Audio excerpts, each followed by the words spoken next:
Parañaque. Miss Parañaque, how are you doing right now? Hi, I'm doing good. I'm a little shaky. I don't know if it's because it's cold or if I'm nervous, but I'm looking forward to this. I've prepared and I feel ready. Nice color. Thank you so much. So you have 30 seconds to answer each question, Okay. and then you will hear a bell. After All the right. 30 seconds, a very loud bell. Okay. Louder than Lola. Relax lang. Okay.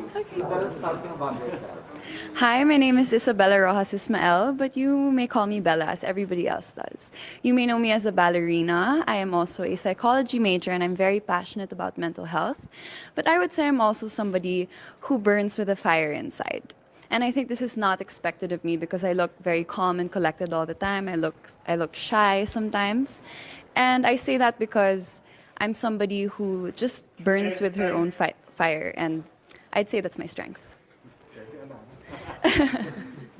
I see. So whenever Tagalog ka, what is one beautiful word in your language, and what does it mean? Well, I speak Tagalog, and one of my favorite words is actually kilig. Because this is something that we can't really explain in English. There's a similar word, it's called giddy. But there's no explanation or no feeling like kilig. And it's something that I feel every time I take a step here, every time I feel like I'm so beautiful and confident. And it's something that I'd like to make people feel also when they meet me. Lagi akong pinipilit. Talaga. Konting kurot lang pinipilit. Marupok. Girit. Alright. What's that one learning experience that you had as a child that made so much impact on you? I grew up dancing ballet because I started at 4 years old. And one of the most important things that I've learned is to learn how to be yourself in every situation that you're put in. So this is actually my first national pageant, so it's new to me. However, as we've gone through the different challenges, I've learned how to apply it myself in the situation, and I've learned how to grow and to shine as Isabella Ismael. That's the beauty that I've learned as a child in ballet, where you have techniques, but you learn your own art, you learn your own style. What about during this pandemic? What is the most important lesson that you learned?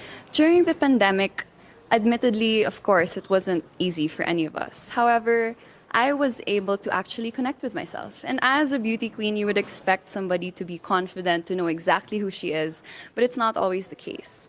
I was able to take time to meditate. I was able to take time to listen to myself. And I realized the value of knowing who you are. And I'm able to take that with me to today. You know, my outfit, this is me.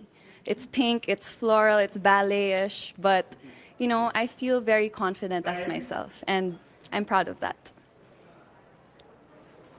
Isabella, if you win, how do you plan to help your community? Well, I am very, very passionate about the mental health community, and I have a few people who are very close to me who go through mental illnesses.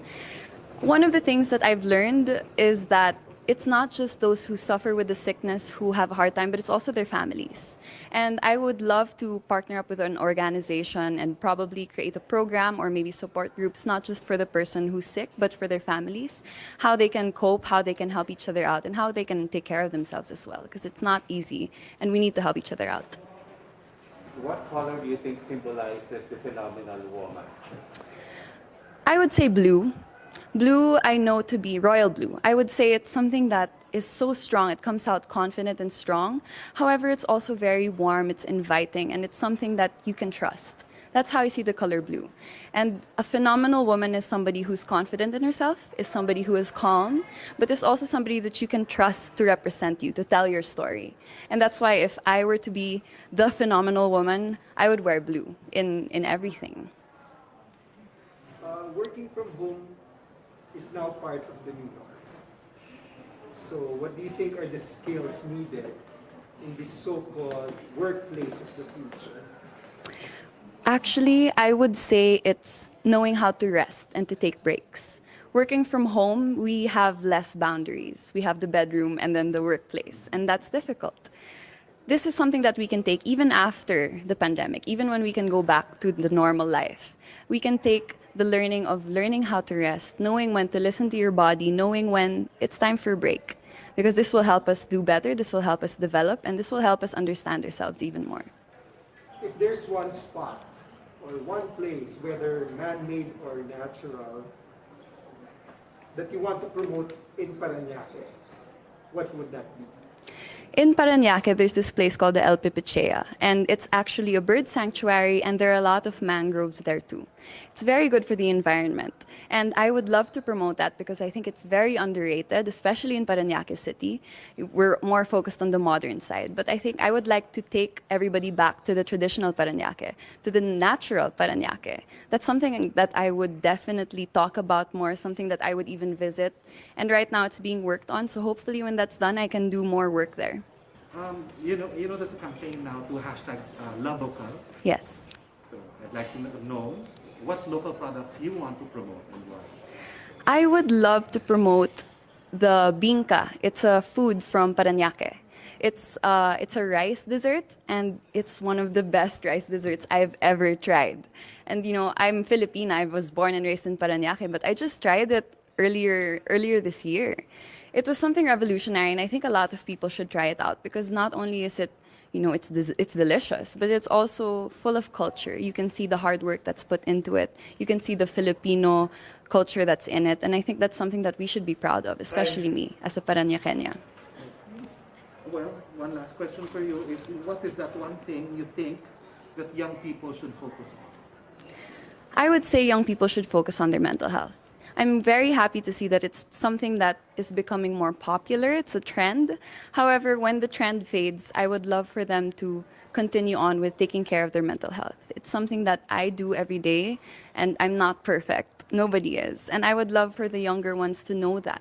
As they grow up, as they go through different struggles and challenges, it's important to make sure that we are mentally stable. Thank you so much. Thank you. Bedroom boys. Bedroom I hope I calmed you all. Thank you.